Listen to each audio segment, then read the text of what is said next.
Hello, আসসালামু আলাইকুম। আমি একটি আমি এখন নোড জেএস নিয়ে একটু আলোচনা করব। উম, একটা সার্ভার ক্রিয়েট করব এক্সপ্রেস জেএস দিয়ে।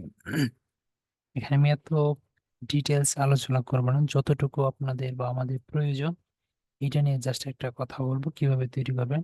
ডিরেক্টলি আমি এখানে চলে যাব। তো প্রথমে একটা ফোল্ডার বানিয়ে নেবেন। শুরুতে আমরা একটা ফোল্ডার বানিয়ে নিব, নোড জেএস। আমি একটা ফোল্ডার বানিয়ে নিলাম। ওকে, এই ফোল্ডারটাকে আমি বিএস কোডে ওপেন করে নেব। ওপেন করে নেওয়ার পর যে কাজটা আপনাকে করতে হবে, কন্ট্রোল প্লাস ব্যাকটিক দিবেন, টার্মিনালটা চালু হয়ে যাবে। ওকে, টার্মিনালটা চালু হওয়ার পরে উম, আমাদেরকে যেটা করতে হবে, আচ্ছা একটু ওয়েট করেন। ওকে, আমরা এখানে কমান্ড দেব npm init y। Node JS এর একটা প্যাকেজ, নোড জেএস এর এনভায়রনমেন্ট সেট আপ করার জন্য, কুইকলি সেট আপ করার জন্য npm init y দিবেন। এখানে একটা প্যাকেজ ডট জেএসওয়ান ক্রিয়েট হয়ে যাবে। ফাইল দেওয়ার পরে দেখবেন এই যে দিলাম, ইন্টারে চাপ দিছি, এই প্যাকেজ ডট জেসন নামে একটা ফাইল চলে আসছে। এটার ভিতরে দেখেন name, version, description, main, script, keywords, author, licence এগুলো থাকবে। ওকে, আপনাকে আরেকটা যেটা করতে হবে, একটা ফোল্ডার বানিয়ে একটা ফাইল বানিয়ে নেবেন। সার্ভারটা আমরা রান করব যেখানে, এখানে ধরেন সার্ভার ডট জেএস নামে একটা ফাইল বানিয়ে নিলাম। ঠিক আছে, এখন দেখেন এই যে আমাদের এই অ্যাপ্লিকেশনের ভিতরে প্যাকেজ ডেট জেএসএন আমাদের প্রয়োজনীয় ফাইলগুলো এখানে অ্যাড হয়ে যাবে। অটোমেটিক্যালি অ্যাড করার জন্য আমরা এখানে লিখব npm। আমরা যেহেতু সার্ভারটা বানাবো কি দিয়ে, এক্সপ্রেস দিয়ে, তাহলে আমরা এক্সপ্রেসটা নিলাম। অল টাইম চালু রাখার জন্য আমরা নোট মনটা ইউজ করব। আমরা কালার্স প্যাকেজটা ইউজ করব। আর কি আমাদের ডট এনবিটাও ব্যবহার করতে হবে। ডট এনবি এগুলো নিলাম, দেখবেন এখানে সবগুলি চলে আসবে, ইনস্টল হয়ে যাবে এখানে।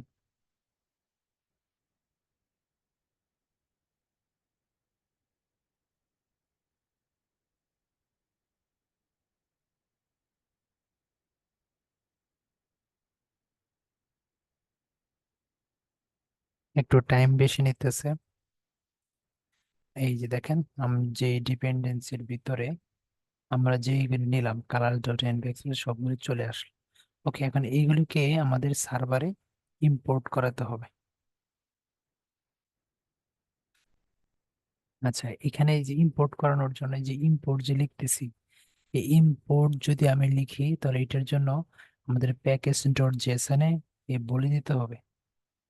এখানে বলে দিতে হবে স্ক্রিপ্টের ভিতরে বলে দিতে হবে, স্ক্রিপ্টে না, এই যে উপরে, ঠিক আছে। আমরা এখানে বলে দেবো কি যে টাইপটা আসলে কি হবে, এটা বলে দেবো। এটা কি কমন জেস হবে না মডিউল হবে। এই যে আমরা যে মডিউল ইউজ করি তাহলে আমরা ইম্পোর্ট, আর যদি কমন জেস ইউজ করি তাহলে আমরা রিকোয়ার করে কাজ করব। ওকে, এখন এই যে আমরা এখানে ইম্পোর্ট করতে পারবো। আমরা কি নিয়েছিলাম, এক্সপ্রেসটা ইনস্টল করছি তাই না। এই যে এক্সপ্রেসটা ইম্পোর্ট করে নিলাম। এক্সপ্রেসটা কোন জায়গা থেকে ইম্পোর্ট করব, এই যে এক্সপ্রেস থেকে এক্সপ্রেসটা নিয়ে নিলাম। ঠিক আছে, এরপর আমরা ইম্পোর্ট করবো আরেকটা কি নিয়েছিলাম, ডট এনবি নিয়েছিলাম না, ডট এনবি হোম।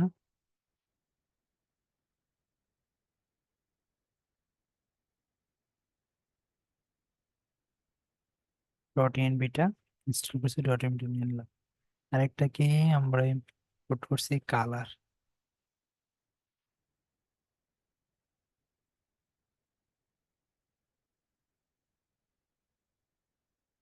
কালার্স প্যাকেজটা আমরা ইম্পোর্ট করে নিলাম। ঠিক আছে, এইগুলো আমরা নিচে ইউজ করবো, কিন্তু আরেকটা ইম্পোর্ট করেছিলাম নোড জেএস, এই সরি, নোডমন। ওই নোডমন দিয়ে আমাদের সার্ভারটা রান রাখতে হবে। তার জন্য আমরা এই যে এখানে লিখে দিব স্ক্রিপ্টের ভিতরে এই সার্ভার লিখে দিলাম রানিং রাখার জন্য। অল টাইম রান থাকবে কিসের মাধ্যমে? নোডমনের মাধ্যমে। নোডমনটা দিলাম। ঠিক আছে, আর এই সবগুলো কিন্তু আমাদের এই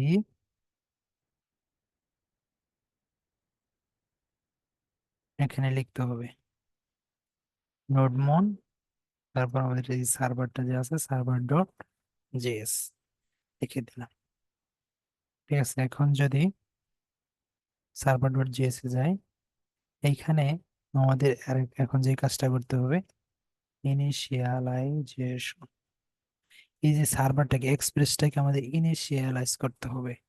হুম, ইনিশিয়ালাইজ করবো কিভাবে? কনস্ট এফ দিয়ে দিলাম। এইখানে একটু আলোচনা করব আমি, এখানে একটা বোঝার বিষয় আছে। দেখেন এখানে কিন্তু আমাদের এক্সপ্রেস থেকে এক্সপ্রেসটাকে ইম্পোর্ট করছি, কিন্তু এইখানে আমরা এক্সপ্রেসের ফাংশন ইউজ করতেছি। এইটা কেন করতেছি? এটা করার কারণ হচ্ছে যে দুইটা কারণে।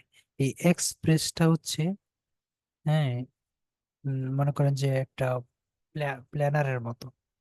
প্ল্যানার কিরূপ? ধরেন একটা বইয়ের মতো, যে জায়গায় লেখা আছে যে একটা গাড়ি কিভাবে তৈরি করে। ঠিক আছে, এটা একটা বইয়ের মতো এক্সপ্রেসটা। একটা গাড়ি তৈরি করতে কি কি লাগে, এটা কিভাবে চলবে, এটার সম্পর্কে বইটাতে দেওয়া আছে। এই এক্সপ্রেসের ভিতরে এরকম সকল ইনফরমেশন দেওয়া আছে, কিভাবে এটা রাউটিং করবে, কিভাবে সার্ভারটা রান করবে, সবকিছু। কিন্তু ওই বই দিয়ে যেমন পড়ে পড়ে একটা গাড়ি তৈরি করতে হবে, রিয়েল টাইম ব্যবহার করার জন্য, চালানোর জন্য কি করতে হবে? গাড়ি একটা বানাইতে হবে, রিয়েল গাড়ি কিন্তু লাগবে। আর এই যে এক্সপ্রেস যে ফাংশনটা আছে, এটা হচ্ছে সেই রিয়েল গাড়িটা। মানে এই এক্সপ্রেস থেকে প্রয়োজনীয় সবকিছু নিয়ে এক্সপ্রেস ফাংশনটা ইউজ করা হয়েছে। এইটা দিয়ে আমরা কি করতে পারবো? সার্ভার রান করতে পারবো, প্রয়োজনীয় রাউট গুলি বানাইতে পারবো। ঠিক আছে, এই কাজগুলি করার জন্য এক্সপ্রেসকে ফাংশন আকারে নিলাম। ওকে, কিন্তু আবার এই এক্সপ্রেস ফাংশনটাকে অ্যাপ ভেরিয়েবলের মধ্যে কেন নিলাম? এই অ্যাপ ভেরিয়েবলের মধ্যে নেওয়ার কারণ হচ্ছে, আমরা কিন্তু এই এক্সপ্রেস এই ফাংশন দিয়ে কিন্তু কাজ করতে পারতাম। এই অ্যাপ ভেরিয়েবলের মধ্যে নেওয়ার কারণ হচ্ছে যে আমরা পরবর্তীতে আরো অনেক কাজ করব, যেগুলো এই ভেরিয়েবল দিয়ে করতে অনেকটা সহজ হবে, ইজি হবে। বা আদার ডেভেলপাররা যখন এটা নিয়ে কাজ করবে তখন সহজেই বুঝতে পারবে। এই সকল কিছুর জন্যই আর কি আমরা একটা ভেরিয়েবলের মধ্যে নিয়েছি। ঠিক আছে, এখন যদি আমরা অ্যাপটাকে লিসেন করি, আমরা লিসেন কিভাবে করবো? App dot listen, first bracket দিয়ে নিলাম, আর এইখানে হচ্ছে আমাদের পোর্টটা দিতে হবে। ওকে, এখন এখানে আরেকটু কথা বলে নিই। আমরা কিন্তু ডট ইএনবিটা ইউজ করছি, এটা হচ্ছে ইএনবি ফাইল গুলোকে কনফিগ করবে, ডেকে নিয়ে আসবে এখানে। তাহলে আমাদের আরেকটা যে কাজটা করতে হবে, ডট ইএনবি নামে একটা ফাইল নিলাম। ডট ইএনবির ভিতরে ধরেন আপাতত পোর্ট দিলাম কত, 7070। এইখানে দেখেন এই পোর্ট, এই যেটা এটা হচ্ছে কি, এটা হচ্ছে বিলু। হ্যাঁ, এই যে আমরা যে এখানে ডট এনবিটা ইউজ করছি, এই ডট এনবি কি কাজ করে জানেন? এই ডট এনবি যে কাজটা করে, আমরা যদি এখানে লিখে দিই dot dot NB dot config, এই যে কনফিগ, যখন এই কনফিগটা জাস্ট লিখে দিব, তখনই এই ডট এনবি গিয়ে এখানে ডট ইএনবি ফাইলটা খুঁজতে থাকবে কোথায় আছে। যদি খুঁজে পায়, তখন এর ভিতরে কি কি আছে সব পড়া শুরু করবে। হুম, যে কি কি আছে সব পড়তে থাকবে, পড়া শেষ করে এখানে যা যা আছে সব কিছুকে পাঠিয়ে দিবে কোথায় জানেন? এক্সপ্রেস ডট প্রসেসের মধ্যে, এসের মাধ্যমে পাঠিয়ে দিবে। হুম, এই ধরেন কনস, এই প্রসেস, এই ধরেন একটু, এই প্রসেস ডট ইএনবি, এই প্রসেস ডট ইএনভি এর ভিতরে পাঠিয়ে দিবে ওর যা থাকবে সবকিছুকে। এই জন্য ওই পোর্টটাতে লিখছি, এখন এটার পরে যে ডট দিয়ে যদি ওই পোর্টটা লিখি, মানে ওই কিটা, যে কিটা তো আমরা গেছিলাম পোর্ট নামে, তাই না?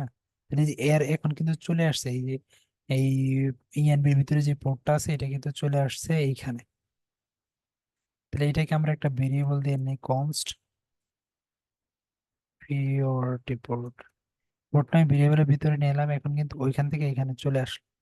এখন কোনো কারণবশত এরকম তো হইতে পারে যেটা কোনো কারণবশত কাজ করতেছে না, এই জন্য আরেকটা আমি পোর্ট এটা স্ট্যাটিক ভাবে দিয়ে দিলাম এই 3000। যদি কোনো কারণবশত ওই ডট এমএতে যে আছে ওইটা কাজ না করে, তাহলে এই 3000টা কাজ করবে। ওকে, এখন এই যে অ্যাপ ডট লিসন যে মেথডটা নিলাম, এটার ভিতরে প্রথম প্যারামিটার আমাদেরকে দিতে হবে যে পোর্টটা। হ্যাঁ, যে পোর্টের মাধ্যমে আমাদের এটা কাজ করবে। ওকে, এরপরে যেটা দিতে হবে, আমাদের একটা কল ব্যাক ফাংশন নিতে হবে। ঠিক আছে,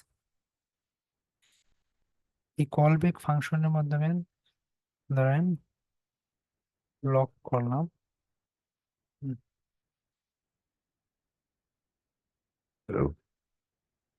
এই যে কনসোল লক করে দিলাম। এখন এইখানে বলে দিলাম যে server is running on port. পোর্টটা কত, সে জাস্ট এই যে আমাদের উপরে পোর্টের যে ভেরিয়েবলটা আছে ওইটাকে বলে দিলাম। এরপর আমরা দেখেন আরেকটা ইউজ করছি কালার্স, এই যে যেখানে কনসোল লগে এই লেখাটা দেখাবে আমরা চাচ্ছি যে এটার একটা কালার দিতে, ব্যাকগ্রাউন্ড কালার, তাহলে দিলাম বিজি ব্লু দিয়ে দিলাম। আর এটার কালার দিলাম, এই টেক্সের কালারটা হবে ধরেন ব্ল্যাক কালার দিয়ে দিলাম। ঠিক আছে, এখন যদি আমরা সার্ভারটা রান করি, সার্ভারটা কি দিয়ে রান করব? সার্ভারটা রান করার জন্য এই যে আমার প্যাকেজ ডট এর ভিতরে যে এখানে সার্ভার লিখছি এটা দিয়ে করতে হবে। npm npm run server, server লিখতে হবে। এখানে যদি সার্ভার লিখে অন্য কিছু লিখতাম তাহলে কিন্তু ওইটা এখানে লিখতে হইতো। দেখে এখন যদি ইন্টার দিই তাহলে আশা করি সার্ভারটা আমাদের রান হয়ে যাবে। ওকে, এই দেখেন server is running on port 7070। তার মানে এই প্যাকেজ ডট জেসন থেকে, সরি ইএন ডট এনভি থেকে এই 70টা কিন্তু চলে আসছে এখানে, সার্ভার ডট জেএস এখানে চলে আসছে। এবং এই যে ব্যাকগ্রাউন্ড কালার বিজি ব্লুটাও আসছে, কালারটা, এবং টেক্সট কালারটা ব্ল্যাক আসছে, যদিও এখানে দেখাচ্ছে না, সাদা দেখাচ্ছে। ঠিক আছে, এই হচ্ছে আর কি একটা বেসিক সার্ভার ক্রিয়েট করা। এখন আমাদের প্রয়োজন অনুযায়ী অনেক কাজ করতে হবে। ঠিক আছে, এখন আজকে এই পর্যন্তই। যদি কেউ বুঝতে না পারেন বলবেন। আশা করি সবাই বুঝতে পারছেন।